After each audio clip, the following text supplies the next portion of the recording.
Bismillahirrahmanirrahim. Assalamualaikum warahmatullahi wabarakatuh. Innalhamdalillah nahmaduhu wa nasta'inu wa ala umuri dinina waddin. Assalatu wassalamu ala asrofil anbiya'i wal mursalin sayyidina wa maulana Muhammad wa ala alihi washabbihi ajma'in. Amma ba'du.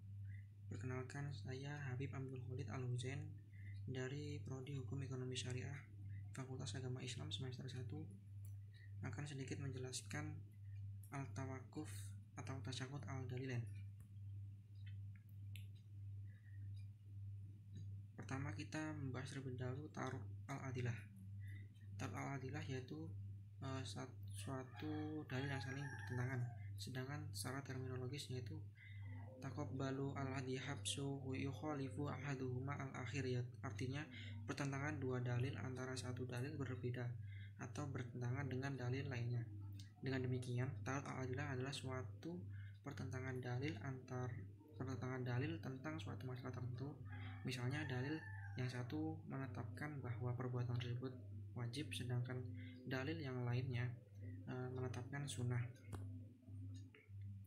Kemudian pengertian tasyahud al-dalilain atau al-tawakuf. Tasyahud al-dalilain adalah suatu upaya menangguhkan penyelesaian atau keputusan dari dua dalil yang tampak berlawanan karena sulit ditempuh dengan al-jam'u wa al-tawfiq, tarjih maupun bahas.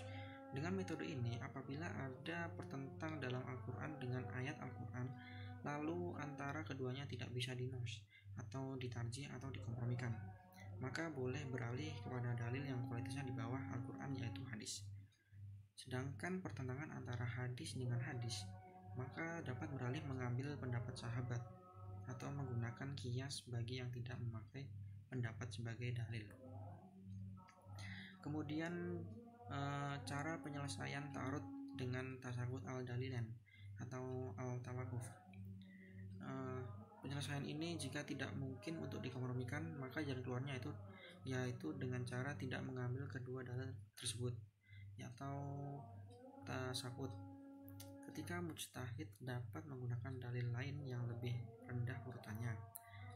Jika yang bertentangan itu adalah dua ayat, maka ia bisa menggunakan sunnah.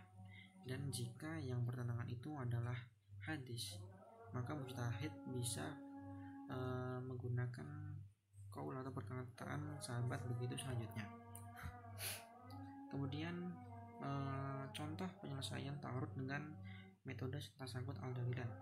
Dalam Quran surat Al-Muzammil, faqra'u ma tayassara minal Qur'ani, artinya maka bacalah apa yang mudah bagimu dari Al-Quran.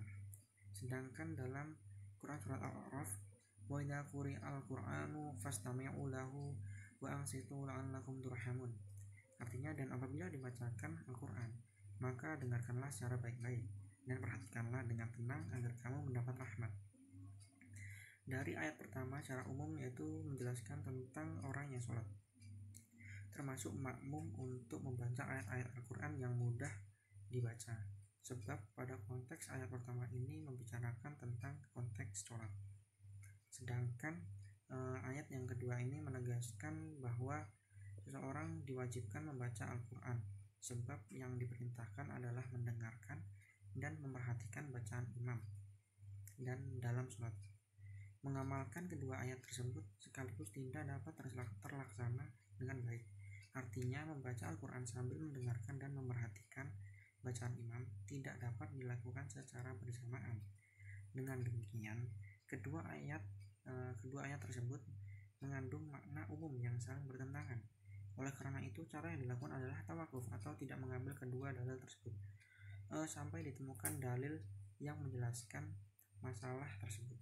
Dalam hal ini dicarikan penjelasannya pada hadis yang menjelaskan man sholla khaliful imamu fa inna qari'atu al-imama lahu qari'atu.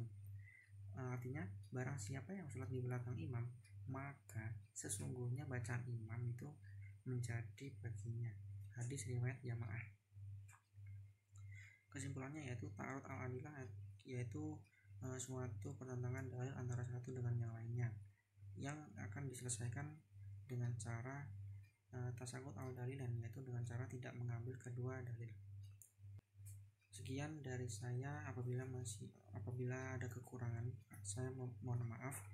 Billahi taufik wal hidayah. Wassalamualaikum warahmatullahi wabarakatuh.